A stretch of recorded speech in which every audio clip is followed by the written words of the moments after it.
Yes, you welcome back to the show. Still 98.9% sports right here on Kiss FM Lagos. You know how we do it.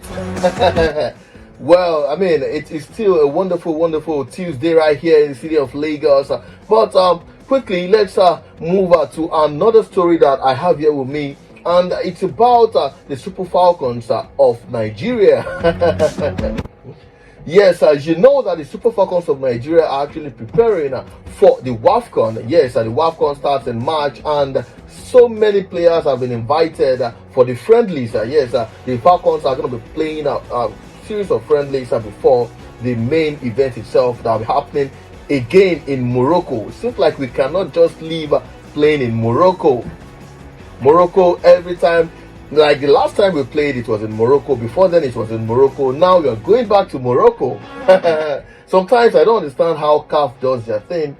When Morocco decides to, when they decide to, be entitled to winning these things, sometimes I don't blame them because you're putting too much energy on them. Like you're putting too much responsibility. Yes, responsibility, on them. But basically, what I want to talk about actually is about a certain Super Falcons player, a stalwart, someone that has been there for a very long time, who seems to be left out of the team. Yes, I'm talking about Toni Payne. Yes, I'm talking about Toni Payne. Toni Payne has been a player for the Super Falcons of Nigeria. I mean, like I can't remember the last time because she's been there for a long time, and it seems like the new coach, talking about Justin Madugu, is somewhat not playing her, and I don't understand. For example, look at this latest friendlies that the Super Falcons are going to be playing. You invited new midfielders, like the coach of the Super Falcons, I'm talking about Justin Madugu, has invited some new set of players.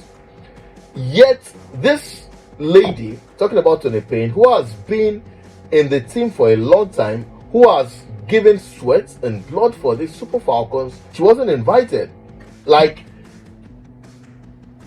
if it's based on football, you understand, I might understand. But I don't think it's based on football right now, because the players that are currently playing in the midfield for the Super Falcons of Nigeria are players that somewhat are not there compared to Toni Payne.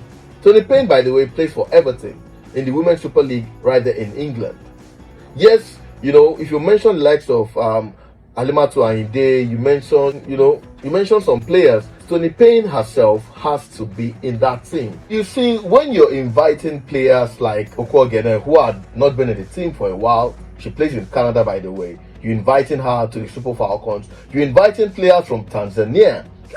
Yes, shout out to Tanzanian League, but not compared to the Women's Super League in England, which currently is the second best, maybe apart from the La Liga Feminine. You talk about the Women's Super League. So I don't understand why the coach of the Super Falcons is not inviting Toni Payne to the team. Like, I don't understand, basically. And I think, let me tell you something. In the Super Falcons, I feel that in the Super Falcons team, the best players should always be invited. Yes, if you want to bring players from, from Germany, from Saudi Arabia, as long as they are the best that we have.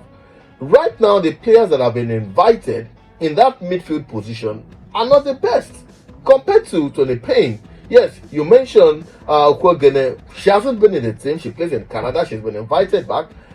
Then you're inviting another player from Tanzania into the team. Meanwhile, you're leaving out one of your best players and one of the best players that has been in that team. I still remember at the World Cup. I still remember at the World Cup how Toni Payne really masterminded the success. I mean, of course, we got knocked out by England in the second round, but she did so well in that midfield position, dictating play and also initiating attacks. Going into this WAFCON, the best players should be the ones playing.